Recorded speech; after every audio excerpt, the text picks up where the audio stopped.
ప్రభుత్వం చేపట్టిన జనగణనపై అందరూ భాగస్వాములు కావాలని మండల తహసీల్దార్ కేవి గోపాలకృష్ణ సూచించారు. జనగణన సక్రమంగా జరిగితే మెరుగైన ఫలితాలు ఉంటాయని అన్నారు. జనగణన 2027 అవగాహన కోసం పట్టణ మున్సిపాలిటీ ఆధ్వర్యంలో ఆదివారం ఉదయం ఫైర్ రన్ నిర్వహించారు.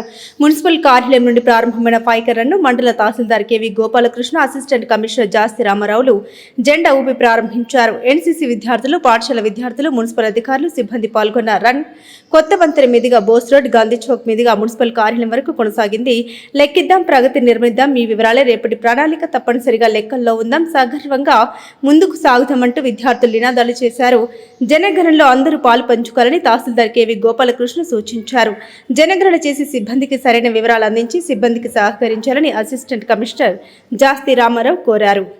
Assistant city planner Srivani, GSW manager Shyamaladevi, RO Ramprasad, JTO Prasad, NCC అధ్యాపకులు బెల్లంకొండ వెంకట్, భాస్కర్, శానిటరీ ఇన్స్పెక్టర్లు, మున్సిపల్ సిబ్బంది తదితరులు ఉన్నారు. సుమారు 15 సంవత్సరాల తర్వాత మన దేశవ్యాప్తంగా జనగణన మొదలవబోతుంది. మీ అందరికీ తెలుసు 2011లో జనగణన జరిగింది. యాక్చువల్గా 10 సంవత్సరాలకు ఒకసారి జరుగుతుంది. మరి 2021లో జరగాలి, కరోనా వల్ల జరగలేదు. జనగణన అంటే ఒక లెక్కింపు మాత్రం కాదు, ఖచ్చితంగా ఇది దేశాభివృద్ధికి మూలం. ఇదే మనం ఖచ్చితమైన లెక్కలు సేకరించడం ద్వారా అభివృద్ధి ప్రణాళికలు రచించడానికి అవకాశం ఉంటుంది. మరి మొన్న 15వ తారీఖు నుంచి ఈ నెల 30వ తారీఖు వరకు స్వీయ గణన చేసుకునే అవకాశం మరి కల్పించింది ప్రభుత్వం.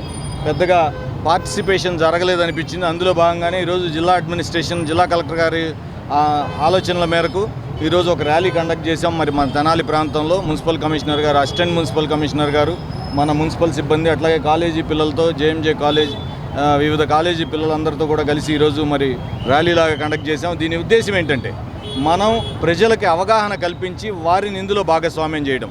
నేను విజ్ఞప్తి చేస్తున్నా, మీరందరూ కూడా ప్రజలందరూ దీంట్లో భాగస్వామ్యమై మీ వివరాలు నమోదు చేసుకోండి. దీనివల్ల ఎటువంటి అపోహలకు గురి కావకండి. ఏదో ఇప్పుడు మీకున్న వివరాలు చెప్పడం ద్వారా మీకు ఉన్న ప్రభుత్వ పథకాలు ఏవో పోతాయి అనే అటువంటి దురాభిప్రాయానికి లోను కావద్దు. ఎట్టి పరిస్థితుల్లో ఆ ప్రభుత్వ పథకాలు పోయే అవకాశం ఉండదు. మీరందరూ దయచేసి మా సిబ్బందికి సహకరించాలని విజ్ఞప్తి. రేపు 1వ తారీఖు నుంచి మా సిబ్బంది ఇంటింటికి వస్తారు. మరి వారికి కూడా ఇప్పుడు మొదటి విడతలో భాగంగా హౌస్ లిస్టింగ్ జరుగుతుంది.